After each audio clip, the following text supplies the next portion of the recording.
Hello বন্ধুরা, মিতালির কিচেনে স্বাগতম। চলে আসলাম নতুন একটা রেসিপি নিয়ে। আজকে বানাবো একদম ইউনিক চিকেনের একটা প্রিপারেশন।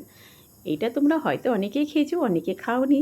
তো এই হায়দ্রাবাদি কোরিয়ান চিকেনটা কেমন করে করলাম চলো বন্ধুরা দেখিয়ে দিচ্ছি। আর বাচ্চা থেকে বড় সবাই পছন্দ করবে। আর সন্ধ্যার সময় এটা তোমরা যদি স্ন্যাক্স হিসাবে খাও তাও কিন্তু দারুণ লাগবে। চলো ঝটপট দেখিয়ে নাও। প্রথমে কিন্তু বোনলেস চিকেনটা আমি পরিষ্কার করে ধুয়ে জল ঝরিয়ে রেখেছি। এখানে আমি 600 গ্রাম মতো চিকেন নিয়েছি। তো দিয়ে দেবো প্রথমে লেবু। প্রথমে কিন্তু লেবু রসটা আমি দিয়ে দেবো। 2 টুকরো ছোটো ছোটো লেবু আমি 2 টুকরো কেটে দিয়েছি। তোমরা যদি একটু বড় করে লেবু টুকরো কাটো অর্ধেক লেবু দিলেই হয়ে যাবে। তো দিয়ে দিলাম কিছুটা লবণ। রান্নাটা সবাই একটু মন দিয়ে দেখো, কেউ স্কিপ করো না, তাহলে কিন্তু পুরো রান্নাটা বুঝতে পারবে না। এবার দিয়ে দিলাম হাফ চামচের একটু বেশি গোলমরিচের গুঁড়ো, আর দিয়ে দিলাম 1 চামচ আদা রসুন বাটা। তারপরে দিয়ে দিলাম কিছুটা ধনেপাতা কুচি। এরপরে দিয়ে দেবো একটা গোটা ডিম। এই ডিমটার মধ্যে কিন্তু 2টো কুসুম ছিল। তো যাই হোক, এবার দিয়ে দিলাম কর্নফ্লাওয়ার দেওয়ার পর সব কিছু একসঙ্গে মাখিয়ে চিকেনটাকে ভালো করে ম্যারিনেট করে আমি 1 ঘন্টা ফ্রিজে রেখে দেবো। তোমরা যদি হাতে সময় না থাকে আধ ঘন্টাও রেখে দিতে পারো। তো দেখো ভালো করে ম্যারিনেট করে দিলাম। যাই হোক, আমি ফ্রিজ থেকে বের করে নিয়েছি। আর এখানে দেখো কড়াইয়ের মধ্যে সাদা তেল গরম করতে দিয়েছি। এবার সাদা তেলের মধ্যে একটা একটা করে চিকেন আমি চামচের সাহায্যে তুলে তুলে তেলের মধ্যে ছেড়ে দেবো। তোমরা হাত দিয়েও দিতে পারো, তো হাত দিয়ে অনেক সময় গায়ে ছিটে আসে বন্ধুরা। তো চামচের সাহায্যে দিলে কিন্তু কোনো অসুবিধা নাই। আর গ্যাসের ফ্লেমটা কিন্তু একদম লো টু মাঝারি করে রাখবে। যদি হাই বাড়িয়ে রাখো তাহলে কিন্তু চিকেনের ওপরটা লাল হয়ে যাবে, ভেতরটা কিন্তু কাঁচা থেকে যাবে। এই রান্নায় কিন্তু জল পড়বে না, তাই চিকেনটা যে ভাজা হবে সেটাতেই কিন্তু কিছুটা চিকেনটা আমার সেদ্ধ হয়ে যাবে। তো নতুন বন্ধুদের অনুরোধ রইল চ্যানেলটাকে সাবস্ক্রাইব করে দেওয়ার জন্য। আর যদি তোমাদের ভালো লাগে তো প্লিজ আমার চ্যানেলটা একটু শেয়ার করে দিও। তো দেখো হালকা হাতে কিন্তু আমি চিকেনটাকে ভালো করে ভেজে নেব, উল্টে পাল্টে ভালো করে ভেজে নেব। দেখো সোনালি করে ভেজে নিচ্ছি, এর থেকে বেশি কড়া করে কিন্তু ভাজবে না, তাহলে কিন্তু চিমড়া হয়ে যাবে চিকেনগুলো। তো আমি এমনি করে সব কটা চিকেন ভেজে তুলে নেব বাটির মধ্যে। আর হ্যাঁ, বেল বাটনটা অন করতে ভুলো না কিন্তু, নাহলে কিন্তু নতুন নতুন রান্না তোমার কাছে কিন্তু পৌঁছাবেই না।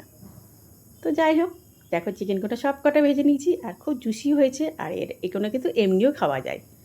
তো চলো এরপরে কী করছি ঝটপট দেখে নাও। কড়াইটা চেঞ্জ করে ওই তেলে কিছুটা তেল নিয়ে দিয়েছিলাম, তার মধ্যে দিয়ে দিয়েছি কিছুটা রসুন কুচি। এখানে আমি মাঝারি সাইজে 2টো রসুন কুচিয়ে নিয়েছিলাম। আমি কিন্তু এক্সট্রা তেল দিইনি, যে তেলের ভাজাটা ছিল না সেই ভাজা তেলটাই কিছুটা এর মধ্যে দিয়েছিলাম। তো যাই হোক, রসুনটাকে একটু লাল লাল করে ভেজে নেব। খুব বেশি কিন্তু লাল করে ভাজবো না, মোটামুটি হালকা লাল ভাজবো। তো দিয়ে দিলাম কিছুটা কাঁচা লঙ্কা কুচি। ঝাল অনুযায়ী তোমরা যদি ঝাল বেশি খেতে চাও তাহলে আরেকটু লঙ্কার পরিমাণটা বাড়িয়ে নিতে পারো।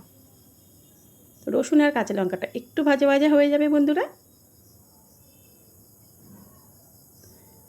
হালকা একটু যখন লাল লাল ধরে যাবে রসুনটায়, তখন কিন্তু আমি এর মধ্যে কী অ্যাড করছি চলো ঝটপট দেখে নাও।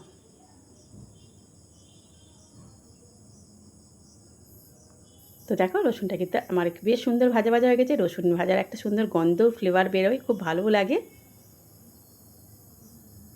এবার আমি এর মধ্যে অ্যাড করব কিছুটা কারি পাতা। হ্যাঁ বন্ধুরা, ফ্রেশ কারি পাতা। আমার গাছে ফ্রেশ কারি পাতা ছিল, তোমরা যদি না পাও বাজারে কিন্তু অ্যাভেলেবল এখন পাওয়াই যায়। তো কারি পাতাটা দিয়েও একটু নাড়াচাড়া করে নেবো। এবার কিন্তু গ্যাসটা আমি একদম লো করে রেখেছি, তাহলে কিন্তু পুড়ে উঠবে। কারি পাতাটা দিয়ে একটু নাড়াচাড়া করে দিয়ে দিলাম কিছুটা লবণ কিছুটা তো চিকেনে দেওয়া আছে, আন্দাজ করে লবণ দিলাম। আবার দিয়ে দিলাম কিছুটা গোলমরিচের গুঁড়ো, অল্প করে গোলমরিচের গুঁড়ো দিলাম বন্ধুরা।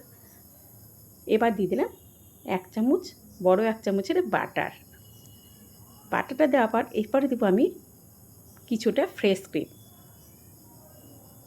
এবার ফ্রেশ ক্রিম, বাটার আর রসুন কুচি, মশলা যা যা আছে সব ভালো করে আমি একদম মিশিয়ে নেব। গ্যাসটা কিন্তু আবারও বললাম একদম লো করে রাখবে। আচ্ছা, ফ্রেশ ক্রিমটা দিয়ে ভালো করে দেখো তেলের সঙ্গে মিশে গেল, কষানো আমার হয়ে গেছে। একটু ছেড়ে যাবে বাটারটা বা তেলটা। গ্যাসটা কমিয়ে একটুখানি ভালো করে কষাবে মশলাটাকে। খেতে কিন্তু অসাধারণ লাগে, সবাইকে বললাম একবার করার চেষ্টা করো বন্ধুরা, প্লিজ তোমাদের কাছে অনুরোধ রইল। আর কেমন লাগলো খেতে অবশ্যই আমার কমেন্ট বাক্সে জানিও। আর ভিডিওটা কেমন লাগলো সেটা কিন্তু জানাতে ভুলো না। তো দেখো এবার কিন্তু চিকেন পকোড়াগুলো ছেড়ে দিলাম। চিকেন পকোড়াগুলো ছেড়ে দিয়ে আমি কিন্তু জাস্ট একটুখানি গ্যাসটা না এখনও কিন্তু কমানোই আছে। এবার কিন্তু আমি ঢাকা দিয়ে দেবো। রান্নাটা ফাইনালি কিন্তু আমার হয়ে এসছে। এবার আমি একটু ধনেপাতা কুচি দিয়ে দিলাম। ব্যাস, আর কিছু কিন্তু পড়বে না এর মধ্যে। ধনেপাতাটা দিয়ে আমি একটু ঢাকা দিয়ে দেবো বন্ধুরা। তো ঢাকাটা তোমাদের সঙ্গে হয়তো শেয়ার করা হয়নি। তো সবাই ভালো থেকো। কেমন লাগলো আমার এই রান্নাটা অবশ্যই জানিও। সবাই ভালো থেকো।